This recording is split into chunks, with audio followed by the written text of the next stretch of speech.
શું ભાઈ બધા એકદમ મજામાં ને? ચલો ભાઈ આજે હું તમારા માટે વિડીયો લઈને આવ્યો છું કિંમત શોધવાનો. સાહેબ કોની કિંમત શોધીશ? તમારી કે મારી? એટલે આપણે બે નહીં શોધવાની, એક્સ ની એટલે ચલની કિંમત શોધવાની છે. સાહેબ ચલ એટલે શું? તો ભાઈ આપણે એક્સ આવતો હોય, વાય આવતો હોય, ઝેડ આવતો હોય, એમ એન પી ક્યુ, ભાઈ આપણે આલ્ફાબેટમાંથી આપણે જે બી ચલ લેતા હોય ને, પહેલા તો હું તમને ચલ એ વસ્તુ બતાવી દઉં છું, પછી આપણે એની કિંમત શોધતા જાણીએ. બરાબર? ચલો ભાઈ હું થોડી કિંમત એક નાની એક લખી દઉં. ભાઈ મેં એક બોર્ડ ઉપર એક નાની કિંમત મૂકી છે. એ કિંમતમાં ચલ કોણ છે, અચળ પદ કયું છે અને સહગુણક કોણ છે એ પેલા નાનો કોન્સેપ્ટ સમજી લઈએ. તો ભાઈ તમને દાખલો ગણવામાં પ્રોબ્લેમ થાય નહીં અને આ બીજા દાખલામાં બી પ્રોબ્લેમ થાય નહીં. એક વાત ભાઈ કાન અને આંખો કમ્પ્લીટલી ધ્યાન રાખીને એક વાત જોઈ લેજો. હા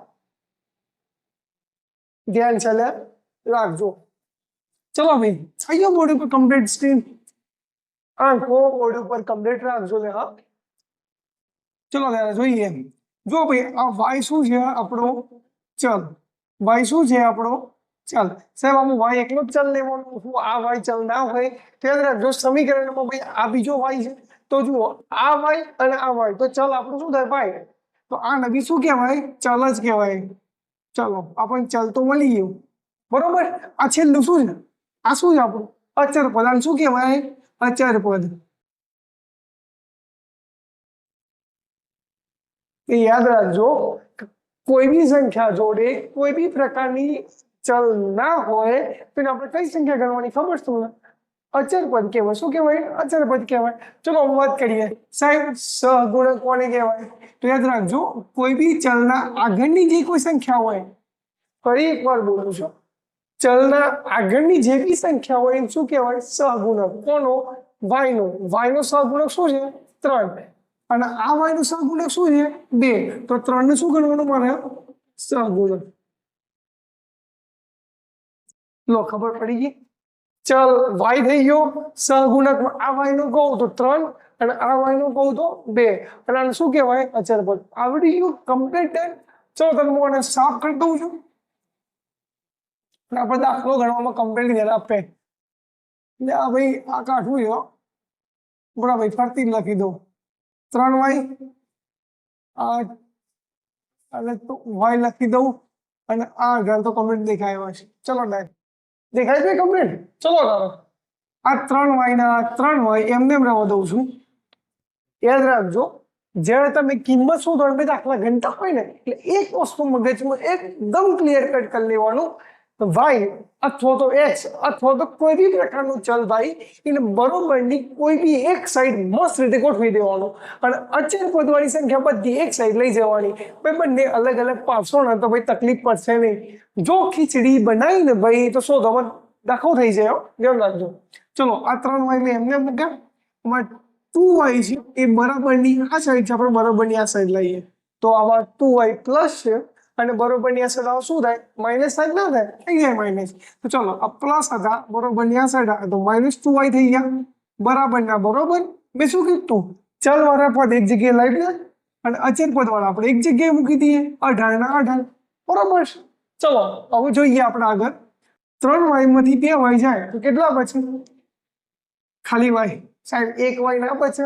અરે ભાઈ તમે વય એક લખો કે ના લખો કોઈ ફરક પડતો નથી. બરોબર છે. જો તમે લખશો તો બી ચાલશે અને નહીં લખો તો ભાઈ સમજી આવ્યું. કઈ ના હોય ને ભાઈ આગાડી સહગુણક એટલે આપણે એક તો સમજી જ લેવાનો. બરોબર છે. ચલો 18 ના 18 ને લો તો તમારો જવાબ આવી ગયો. કોઈ ગયો જવાબ આવી ગયો. ભાઈ આટલા નાના દાખલા છે આવડી જ જઈએ. થોડી પ્રેક્ટિસ કરે ભાઈ તો કમ્પ્લીટલી દાખલા આવડી જાય. બરોબર. બીજા 2-3 દાખલા પ્રેક્ટિસ માટે જોઈ લઈએ. તમને દરેકે દરેક દાખલામાં પ્રોબ્લેમ સોર્ટ આઉટ થઈ જશે. બરોબર છે. ભાઈ હું બીજી રકમ લખી છે બોર્ડ ઉપર. આની અંદર ચલ કયો છે? એક્સ. શું છે ખબર છે ને? એક્સ ચલ છે. ધ્યાન રાખજો ભાઈ. આ એક્સ થી દૂર રહેજો. આ એક્સ હોય કે બીજું એક્સ હોય તકલીફ પડે લે. આપણે 10 ધોરણમાં આવ્યા છીએ અને હું ખાસ બેઝિક આ મોસ્ટ ઓફ 9-10 માટે ટાર્ગેટ બનાવીને બેઝિક બનાવ્યું છે. એ તમારા નંબરનો કોન્સેપ્ટ ક્લિયર થઈ જાય એટલા માટે. બરોબર છે. ધ્યાન રાખો સર ભાઈ. શું કરજો ભાઈ? ચલ વાળા પદ એક જગ્યાએ ચલો લાવી દઈએ. જુઓ 2x ના 2x આ જુઓ આ ચલ રહ્યું આ પ્લસ એક્સ છે એ બરોબરની આ સાઈડ લાવો શું થઈ જાય માઇનસ એક્સ આ પ્લસ 2 ના પ્લસ 2 આ -3 હતા એ બરોબરની આ સાઈડ આવું તો શું થઈ જાય આપણું +3 થઈ જાય લો ખબર પડી એટલો પડી ને તો ડન જો ભાઈ 2x માંથી x જાય 2 ચોકલેટ હોય અને 1 ચોકલેટ મુકાઈ જાવ તો કેટલી બચે એક જ બચે ને લ્યા તો આવી જાવ 2x માંથી 1x જાય તો કેટલા બચે x જ બચે ફરીથી કહું છું 1x બચે બરોબર છે 1 લખો કે ના લખો કોઈ ફરક પડે નહીં x અને 2 વત્તા 3 કેટલા થાય 5 લો આનો બી જવાબ આવી ગયો શું આવ્યો x વત્તા સોરી x બરાબર 5 આવી ગયો ને ભાઈ હજી બીજા દાખલા ઘણી પ્રેક્ટિસ માટે ચલો ભાઈ તમારા બોર્ડ ઉપર સોરી ભાઈ આપણા બોર્ડ ઉપર નવી રકમ લખી છે બરોબર ચલો ભાઈ આ રકમમાં શું કરશું સાહેબ પેલા રકમમાં તો પ્લસ માઇનસ આ સાઈડ થી આ સાઈડ પછી શું કર્યું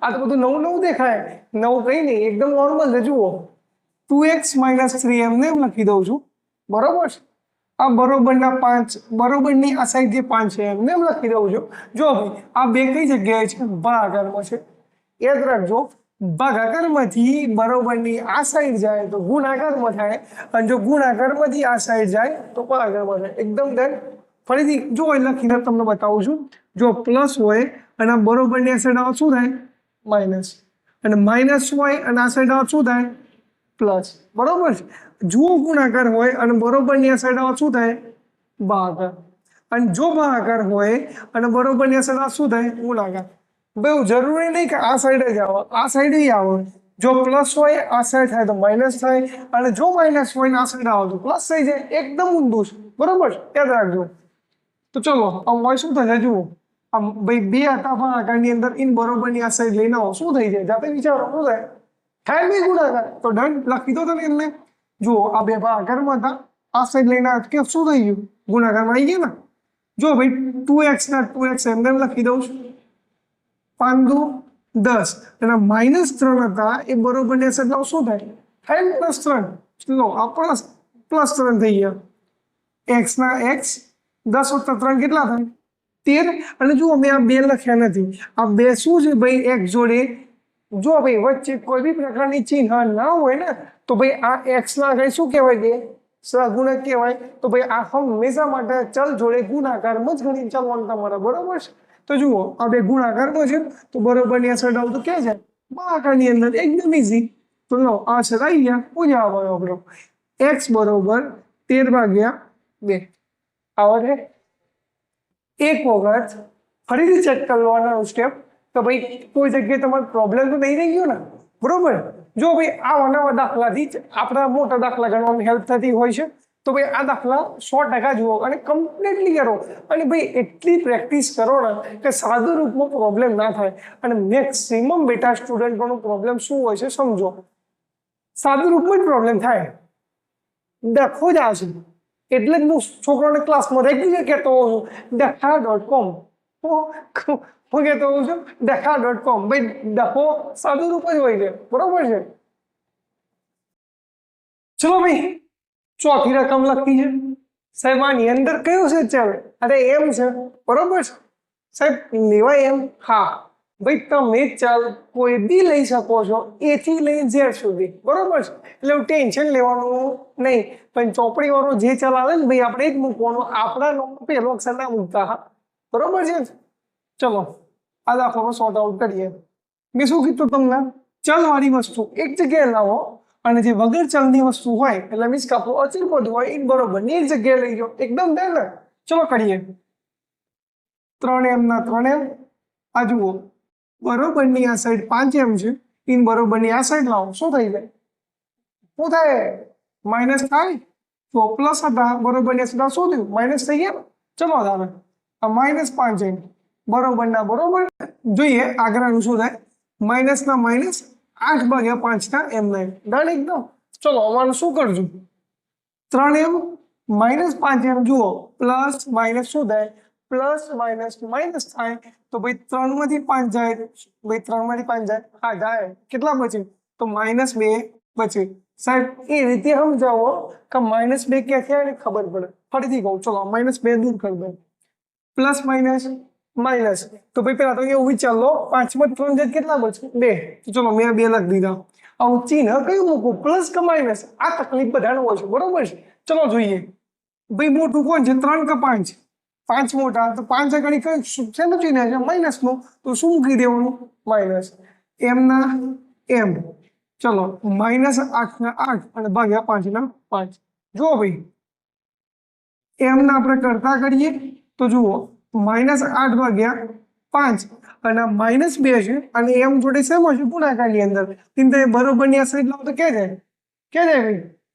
બોલો ફટાફટ. ભાગાકારમાં જાય તો લો હું ભાગાકારમાં લખી દીધું -2. જુઓ માઇનસ માઇનસ કટ. 2 4 8. તો ભાઈ આપણો એમ બરાબર બેટા જવાબ શું આવ્યો? 4 ભાગ્યા 5. લો આવ્યો જવાબ તમારો, બરોબર. હું એક બેટા રકમ લખું છું, બરોબર. એ રકમ વિડીયો સ્ટોપ કરી તમે જાતે ટ્રાય કરજો અને જો જવાબ બેટા જે બી સ્વેચ્છાએ તમારો જે બી જવાબ બેટા આવે ને એ કોમેન્ટ કરજો, બરોબર. તો તમારો ખબર પડે કે બેટા જવાબ શું આવશે, બરોબર. ચલો ભાઈ મેં બોર્ડ ઉપર રકમ લખીશ, તમે એક વાર બેટા ટ્રાય કરી જુઓ આ દાખલાનો જવાબ આવે છે કે નહીં. જે બી જવાબ આવે સાચો કે ખોટો આવે, બરોબર છે, કોમેન્ટ કરી મને કહેજો તમારો જવાબ શું આવે, બરોબર છે. ચલો દાખલો ગણીએ ફટાફટ. મેં શું કીધું પહેલા ભાઈ તમને? એક્સ વાળું એટલે ચલ વાળું પદ એક જગ્યાએ લઈ દો અને જે આપણો અચળ પદ છે એક જગ્યાએ લઈ જાઓ, બરોબર છે. ચલો આપણે કરી નાખીએ. જુઓ આ ચલ વાળું પદ કયું છે? 2x ભાગ્યા 3 ના 3, બરોબર છે. અને જુઓ એક આ ચલ વાળું પદ રહ્યું, આ 7x ભાગ્યા 15 પણ કેવું છે? પ્લસ છે. જો બરોબરની આ સાઈડ શું થાય? માઇનસ થાય. તો લો ચલો હું આ સાઈડ લાવી દીધું, તો લો માઇનસ થઈ ગયું. આ પ્લસ 3 ના 3 અને પ્લસ 1 હતો ઇન્ટર બરોબરની આ સાઈડ લાવો શું થઈ જાય? -1 થઈ જાય. -1. આટલું ક્લિયર? ભાઈ યાદ રાખજો જ્યારે વચ્ચે બરાબર આવે ત્યારે આગળ શું આવો? માટી. હંમેશા માટે કરવાનું. ભાઈ બધા છોકરાઓ અહીંયા બરોબર કરે છે, અહીંયા બરોબર કરે છે. ભાઈ એક જ સમીકરણમાં એક જ સ્ટેપમાં 2 વખત બેટા બરોબર ના હોય, ધ્યાન રાખજો તમે. વચ્ચે બરોબર આવે બેટા તો આગળ માટી મૂકી જ દેવાનું, બરોબર છે. ચલો આનું સાદુરૂપાન લઈ જુઓ બેટા. આ વસ્તુ બે રીતે તમે સાદુરૂપાન આપી શકો છો. કાં તો ચોકડી ગુણાકાર કરીને આ રીતે કરી, બરોબર છે. અને અથવા તમે સગાડી. જો તમારે ભાઈ ચોકડી ગુણાકાર ના મળતો હોય તો ભાઈ નાનો વિડીયો મેં આગળ મૂક્યો છે બેઝિકની અંદર, બેટા જોઈ લેજો, તમારો પ્રોબ્લેમ સોર્ટ આઉટ થઈ જશે, બરોબર છે. ચલો આ દાખલાની વાત કરીએ. ભાઈ આ દાખલો હું લસા લઈને કરવાનો ટ્રાય કરું છું, બરોબર છે. જુઓ અહીં 15 છે, બરોબર. તો અહીં બી 15 લાવવો હોય તો મારે કેટલા વડે ગુણવું પડે? કેટલા વડે ગુણવું પડે બોલો ભાઈ? 5 વડે. તો 5 × 15 થઈ જાય. જુઓ અહીં 15 હતા તો અહીં બી 15 થઈ ગયા ને. નીચે તમે જેટલા વડે બેટા ગુણી લો એટલા વડે ઉપર ગુણી નાખો તો તમને આનું શું કહેવાય? લસા કહેવાય, બરોબર. ચલો 5 દુ 10x માઇનસ ના માઇનસ 7x ના 7x. ભાઈ 5 3 કેટલા થાય? 5 3 15. જુઓ ભાઈ આ 5 3 15 અને આ બી 15 લસા બેટા 15 જગ્યાએ 15 થઈ ગયા તો એક જ વખત મૂકવાના, ફરીથી મૂકવાની જરૂર નથી. અને ચલો અને 3 માંથી એક બેટા કેટલા બચે? 2. ડન એકદમ. ચલો મોય જોઈએ. 10x માં 7x કેટલા બચે? 3x ભાગ્યા 15 અને આ 2 ના 2. આવું જુઓ 15 કેમ છે ભાગાકારની અંદર ઇન બરોબરની આ સાઈડમાં શું થાય? થાય ગુણાકાર. ચલો લાવી દો આ સાઈડ. 3 ભૂસાઈ ગયા. આ 15 હતા બરોબરની આ સાઈડ લા શું થઈ ગયું? 15 તો શું થાય? 30 થાય. ચલો હું ડાયરેક્ટ 30 જ લખી દઉં છું. માટે x બરોબર ભાઈ બરોબરની નીચે બરોબર આવો ને એવું ટ્રાય કરજો, બરાબર, સારું દેખાય. લે ચલો આ 30 ના 30 આ 3 ગુણાકાર બસ બરોબરની આ સાઈડ આવ શું થાય? થાય ભાઈ ભાગાકારની અંદર. લો 3 દાન 30. તો માટે x બરોબર કેટલો જવાબ આવે? 10. ભાઈ જગ્યા થોડીક ઓછી છે બોર્ડમાં, બરોબર છે, વિડીયોમાં સેટ થતું નથી એટલે 3 નજીક હું લખું છું, તમે સમજી લેજો. તમે આ થોડુંક નજીક ના કરતા, બરોબર. ગણિતમાં બેટા એક વસ્તુ યાદ રાખજો, એક સ્ટેપ વચ્ચે એક લાઈન છોડી દેવાની, બરોબર છે. બીજું જો વચ્ચે બરોબર આવતું હોય બેટા તો આગળ માટે લખી દેવાનું, બરોબર. અને આખા દાખલાની અંદર બરોબરની નીચે બરોબર આવે એ રીતે દાખલો ગણવાનો ટ્રાય કરવાનો, બરોબર છે. ભાઈ દાખલો આવડશે. હજુ વિડીયો સ્ટોપ કરી બધી રકમો એક વાર ચોપડામાં લખી દો બેટા અને બધા દાખલા એક વાર જાતે બધા ગણો, બરોબર. જો બધા દાખલા કમ્પ્લીટલી બેટા જવાબ આવી જાય તો આપણો આ કોન્સેપ્ટ પૂરો. અને જો બેટા આ કોન્સેપ્ટ જો કમ્પ્લીટલી આવડી ગયો ને તો એવું વિચાર લો ગણિતમાં કોઈ પ્રોબ્લેમ થશે નહીં. કારણ કે મેન તો આવું જ હોય છે. તમે રકમ લખો, રકમ સૂત્રો વાપરો અને સૂત્રમાં તમે કિંમતો મૂકો. ભાઈ કિંમતો મૂક્યા પછી આ થઈ જાય, ખબર પડે તમને કરવાનું થાય. એટલે ભાઈ આ બધું થોડું શોર્ટ આઉટ કમ્પ્લીટલી કરી દો, બરોબર છે. અને ભાઈ તમારો વિડીયો કેવા લાગ્યા મારા? મજા આવી ભાઈ વિડીયો? ચલો ભાઈ આ બેઝિક નો છેલ્લો વિડીયો હતો મારો. તો મારો આખું બેઝિક ક્લિયર બી કરું છું, બરોબર. તમે જો ના જોયું હોય તમે આ સિરીઝ આખી બેઝિકની તો એક વાર મસ્ત રીતે આખી ચેક કરી લેજો, બરોબર છે. ચલો ભાઈ મળીએ તરફ નેક્સ્ટ વિડીયોની અંદર. નેક્સ્ટ વિડીયો ભાઈ હું 10મા ધોરણની અંદર ગણિતના ચાલુ કરી દે અને ભાઈ 11-12 ની અંદર સ્ટેટના બી વિડીયો હું ચાલુ કરી દે. તો ભાઈ આ ચેનલને કમ્પ્લીટલી સબસ્ક્રાઈબ કરી અને આ બીજા વિડીયો જોવા માટે ભાઈ ઉપર નોટિફિકેશન બી ઓન કરી દેજો. હું જેવો વિડીયો મૂકું તમને તરત નોટિફિકેશન આવી જાય, બરોબર. અને તમારા મિત્રોને શેર કરવાનું ભૂલતા નહીં. ચલો મળીએ ભાઈ બીજા વિડીયોની અંદર.